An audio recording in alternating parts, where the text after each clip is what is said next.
Welcome everyone to a special edition of Ask the Experts. It is close to Halloween, obviously.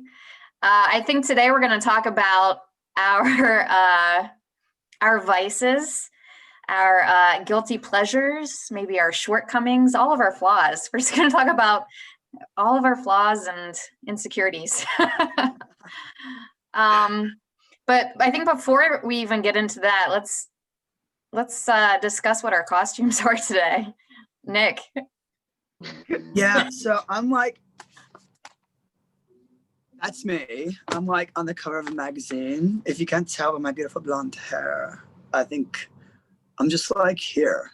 I'm like just an influencer. Yeah, thanks. Next. Kim? Howdy, y'all. I'm a cowboy. Mainly because my dad already had the Stetson, still can't say it right, whatever, hat. So yeah, my mom's BB gun is back there. We shoot the squirrels with it. You shoot your eye out.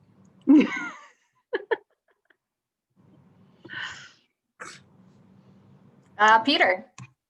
All right, I am Ivan Drago from Rocky IV, the formidable Russian opponent of Rocky. So, as you've seen from all my videos, if you haven't submitted your costume, I must break you. So, yeah, this is the costume. Got the nice hold on, bang. That's the hammer and anvil. No, sis. Yeah, you had it. Scythe? No, yeah, it's like a small scythe, Yeah. the handheld one. There you Sickle? go. Sickle? Is that Yeah, what it is? I think that's what. Yes, it's a sickle. And well done with your awesome Russian accent. I try. I do my best. Yeah, let's hear it again. Let's hear something. Ooh, I don't know. Putting me on the spot. I need to like warm up the vocals. I need to practice. Come on, comrade. In Russia, we like to drink vodka, and then we go to boxing ring and punch each other out. How many years in a row have you been Drago? Is it Drago? Drago? Drago? I've never actually worn this costume out for official Halloween. I bought it maybe like 2 or 3 years ago, and it happened to be quite a cold Halloween weekend in Ithaca that year. I think it was like 10 degrees, so I figured wearing basically just a robe and no shirt was not the move. So have never worn this out. So this is a Hearst exclusive. Nice. Nice. All right, let's go down to Carissa. So I'm a fairy godmother. These wings came from an angel costume that I had, but these gloves came from a Cinderella.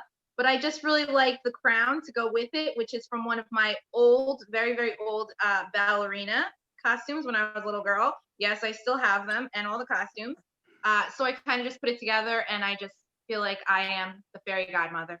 That's it. You can turn me from a country bumpkin into a princess. You have this down too, whatever you're doing. Yeah, there you go. All right, well, let's stay with Carissa, and we'll start with you. What's your guilty pleasure? Oh my God, I love chocolate. That's it. I just love chocolate. It doesn't matter. Chocolate cupcakes. It could be, I like to eat the little chocolate chips instead of actually making the chocolate chip cookies. I eat the chocolate chips instead. I don't actually always get the actual chocolate chip cookie part, making them, but I eat those. I love Justin's peanut butter cups. That's one of my favorites. So yeah, I love chocolate. Ice cream is right there too, vanilla ice cream, but I love the chocolate. Guilty pleasures. Ice cream, I would say that would be one of mine too. But is chocolate really that bad? Like, are you going dark chocolate, or are you with milk chocolate, all the sugar? I like the milk chocolate. Yeah. All right. The candy. There still may be some benefit in that. I mean, if it's enjoyable and you're enjoying it while you're in the moment, that might be a benefit.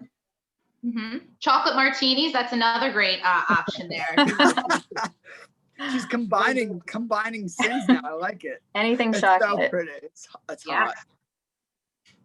All right, let's go up to Peter here. Yeah, so my guilty pleasure is definitely a bacon, egg, and cheese. I'm a big bacon, egg, and cheese guy. I'm kind of known for it actually in all walks of life. I was in high school. I was known. I would always tweet out like, you know, getting a bacon, egg, and cheese, like hashtag Beck Nation, like bacon, egg, and cheese nation. So I've been known for the bacon, egg, and cheese game for a long time. And in college, I would always roll into class with a coffee and a bacon, egg, and cheese. I would constantly get in trouble for being late with, you know, getting my breakfast sandwich. So it's definitely gotten me into some trouble, but love my bacon, egg, and cheeses. Remember when Peter tried the carnivore diet for, what was it, 2 days you made it? Yeah, maybe like a day and a half. Yeah. He came in and he announced it. He announced it his like the full 2 days that you were on the carnivore diet. And then I had to let everybody know. Yeah. yeah, something happened. I think maybe Nick brought food back from the cafeteria and it was just, I don't know. Yeah. All right, over to Kim. Well, I am going to branch out a little bit. So I talked a lot recently about like the goals that I've been working on for the year and finding success in that kind of drastic weight loss, I would say. And one of the things that I did is, because I got a lot of people being like, what diet did you do? And I'm like, I didn't do one. So for me, taking guilt out of everything food-wise is a big thing for a lot of people who either have had or are currently dealing with any kind of disordered eating and disordered thinking, right? There's all this, you know, like guilty pleasure, but if a piece of chocolate fits into your goals, like go for it, you know? And when you take that guilt out, you're more easily able to assess like, oh, am I feeding something else or am I just wanting chocolate? So for me, if I had to pick a guilty pleasure, it would probably be Grey's Anatomy. So I'm gonna go with that on that end. Binge watching Grey's Anatomy on my rest days because I just want to curl up and, you know, feel some things. So that's where I kind of go with it. But no, I have nothing's been off limits for me. I haven't given up carbs or anything like that, Peter. Not gonna do that. I love I love pancakes. I love ice cream, you know, right. Nick and I. Nick, are you getting pancakes today? I miss saying that. You know, so nothing was off the limits. Nothing was a guilty pleasure as far as food was concerned. I just had one goal, and that was to try and maintain my caloric deficit. Sometimes I did, sometimes I didn't. And it was all okay. So as far as guilty pleasures, I stuck with non-food things. And not even guilty, but like guiltful. I don't know. However you want to rename that for yourself. I think that was super important for me. So I'm going to go with Grey's Anatomy. Nice. And is that your first time watching Grey's Anatomy? First time through? So I think I started in college and I got up to the point where somebody died. And then I was like, screw this. They took away my fun favorite character. I'm not watching. And then I would start at the beginning a few years later and get past that point to see what happened next. And then Lexi died. And then so-and-so left. And then I was like, what? So I think the last time I got far enough was when Derek died. So I was like, I'm not watching. Spoiler alert. I was gonna say, that's like a couple seasons ago. Like they're way past that.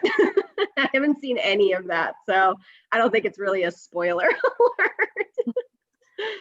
Well, I was just about to watch it, so you know. Sorry. Sorry. People die. Bad. Grab some tissues and some chocolate because you're gonna need it. Oh, yeah, well, me and Carissa should get together then. I know. Chocolate, Grey's Anatomy, and we'll get some bacon, egg, and cheese. And wine. And wine, and whatever Nick's vice is. Oh, goodness. My vice is this hair. No, I would say my vice actually probably is a conglomerate of all your vices. So my vice might be portion control.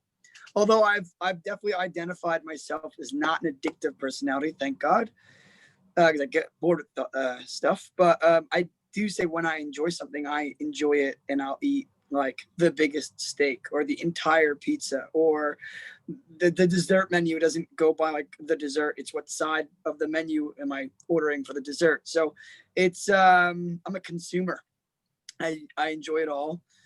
There's very little I don't like and don't enjoy. So yeah, and you know, to combat it, I guess I only buy what I think I know is in my mind good. But then obviously, of course, I always go off the rails on the weekends or whatever it is and still enjoy myself. So I would say my portion control, being a little Italian boy, girl, happens to be my Achilles heel. I enjoy it all. So I think we got on a food topic for our guilty pleasures, which is, I guess, predictable. Which is like what's that movie with Dodgeball, right? He like at the end he like eats all the chicken wings and donuts. So sidebar on that, my sister's kids, they're 7 and 5, and they are doing virtual learning. And so the last thing they had to do when I was staying there was gym class. And Courtney's reading through the instructions, and essentially it's dodgeball. And I just go, if they can dodge a wrench, they can dodge a ball. And just please don't throw wrenches at my children. Nice. Wouldn't-ish. Ish. It's been a while since I've seen that movie. I would like to. I always wanted to get into a dodgeball league. Never have though. I've done it Have once. them? It was awful. It was awful, Susan. Awful in what way? The guys thought they were playing Major League Baseball / Major League Dodgeball, and they would just wind up and absolutely try to knock the block off of people's heads. Yeah. And it wasn't fun. It was weird. It was similar to that movie. You know, like if you want to play, and it's not even a real sport. At least if you're playing a real sport, you could compete with people that have competed in, you know, soccer for years. Not like I'm gonna hit you in the face. I'm like, this is kind of weird. Yeah. But anyway, You know what's really fun? So you know the physio balls that we have, the Swiss balls, the bigger ones. Playing dodgeball with those, because you can't really throw them that fast because they're so big. But that's a lot a lot of fun. I think I've that's always the wanted first to- thing we need to do when we go back to the office is play Dodge- dodgeball with our physio balls. Just the I guess- team. I guess ping pong is not really a thing anymore, huh? I would like to do those things where like you're almost like a hamster in a wheel, in a ball, right? You're Oh yeah, in the I've done that. Oh, you have? Yeah. I mean, I guess I have my feet out, so it wasn't the ones where you're like fully enclosed. But still, that's good enough. Yeah. What's that called again? Something soccer. Bubble soccer. Bubble. Oh, really? Bubble something. Yeah. Hilarious. Yes, tons of fun. And then the guy, after we played soccer, and then after we played, the guy just let us like line up and just run into each other. What's that game? Red, Red light, green light? no, Rover. where you all hold hands and you're like, Red Rover. Red Rover. There it Yeah. is. No idea what that is. With bubble. What? You Never know what played- that is? Nick. Nick. Carissa, do you know what Red Rover is? Yes. Red Rover, Red Rover. Yes. Oh, wow. Send so We and so dare on Nick over. Sorry, I never played Red Rover. No way. No idea. No That's idea like what it saying is. you've never played tag before. Like Right. that's a common. I feel like I'm being ostracized right now, and I've never played Okay. Red Rover. It's my I got guilty pleasure, another- I'm not playing. I got another question for us. What was your favorite like childhood game to play outside? Like tag or something like that? Well, I got one. Good. Have you guys played Ghost in the Graveyard? I was just gonna say that. Or I got it. Okay, I'll pick a different one. Yeah, that game like freaked me out as a kid, but so yeah. fun. So Ghost in the Graveyard is like the reverse of tag. So the ghost hides, and then you say like this. What there's like a saying, yeah, and then you go out and you look. You kind of like you have to like spread out, but you're like you're looking for the ghost, and the ghost like pops out, and then once the ghost pops out, you can run back. Mhm. And I think there's like a safety zone. But Yep. it freaked me out because we would always play at night, and it's Yep. like really creepy, and you're walking alone, and you're just waiting for somebody to pop out at you. Mm-hmm. It's creepy. I would say kick the can, which is it's kind of like hide and seek ish meets Ghost in the Graveyard. So like one person is it, and everybody goes and hides.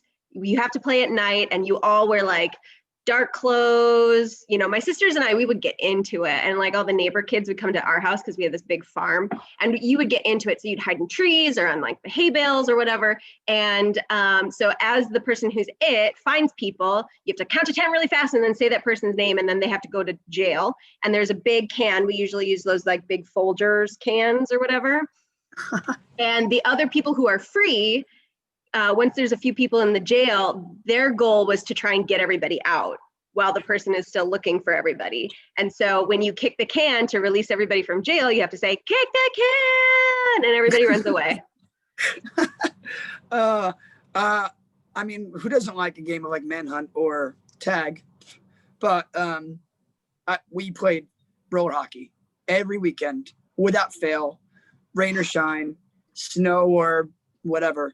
And I was the goalie. So in case you guys couldn't tell, goalie's a little bit wackadoo. And that was me getting dinged in the head with sticks and hockey pucks and all that kind of stuff. So I was definitely a roller hockey kid all the time. That's what's wrong with you. There's kids. What? I was just gonna say that explains a lot. What? What are we even talking about today, kids? Yeah, we're talking about favorite games now. But I think we should finish this, and then we'll wrap it up. So let's hear from Carissa. Well, even sorry, Susan. Favorite game? Yeah, favorite game. Marco Polo. Who else has a pool? Oh, of course. That's one of my favorite Geico commercials, by the way. True. Have you ever seen it with actual Marco Polo in it? Mm-hmm. I know. I guess I'm the only one who likes it. Thanks, Peter. I forget that one. Ma io sono Marco Polo.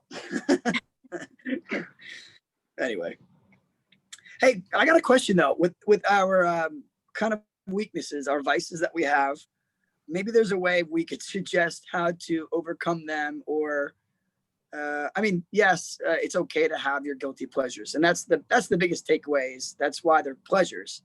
But maybe there's a healthy alternative to the ones that we have. That way, on occasion, we could kind of augment our guilty pleasures to become kind of not as guilty. Anybody? Definitely, yeah. So, for a way to combat my bacon, egg, and cheese guilty pleasure, I typically like to go for a run in the morning before I go and drive and get my bacon, egg, and cheese. So I'll typically like run 2 miles. I'm like, all right, well, I'm good. I could now eat my bacon, egg, and cheese, break my fast, all that stuff. But yeah, so that's kind of how I combat it, I guess. Canadian your thought process is you earn your bacon, egg, and cheese. In a way, I don't like to think like that where, I just worked out, I'm going to eat a donut. I don't like to think like that, but in a way, I guess I do that, but try not to think about it too much in that way. Yeah. I think, and I kind of touched on this earlier.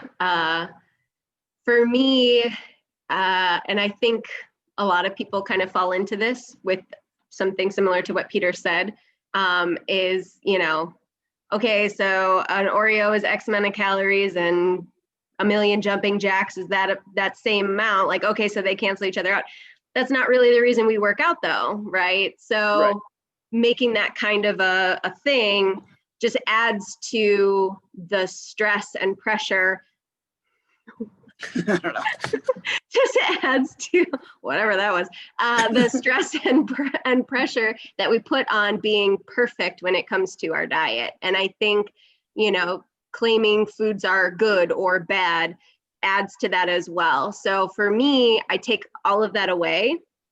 And I break it down into what are the goals that I'm working towards. If you have a weight loss goal, focus on that weight loss goal. You know that calories in versus calories out. So you figure out your caloric deficit, whether it's with an app or with a food journal or whatever it is for you. And then you meet that goal. So that's the one goal. If you want Culver's ice cream, maybe today. Right? And you know that that's going to be a lot of calories. All right. So how can I still feel satisfied with the other foods that I'm going to eat throughout the day so that I can have that ice cream and it all still fits in my goals, right? That's going to lead me to choose things that are calorically light and nutritionally dense, right? So that I can make room for that ice cream. If I don't have that ice cream, then, I have a little bit more wiggle room with other places. And then working out is to get strong. Working out is to feel strong and feel good and maybe correct some muscle imbalances that we all have. But I think it's a little counterintuitive, but saying like, going to get rid of all of that mental, stereotypes or mental stigma that we put on certain foods, and what fits within my goal. Yeah. Hey guys, we have less than 10 minutes. Just giving you guys a heads up. Real quick, I'll just jump in and then Chris can take her spot. I just buy what I need and then always allow for when there's indulgences. Those indulgences usually for me happen to be impulsive, which are fine. So then I'll buy what I need and then impulsively I'll get something that I want.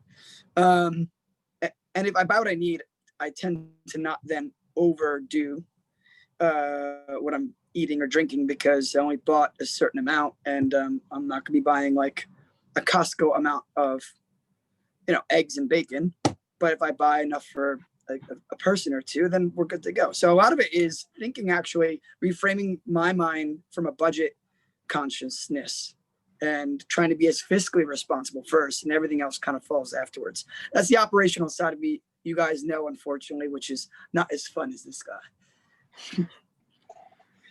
All right, moving on.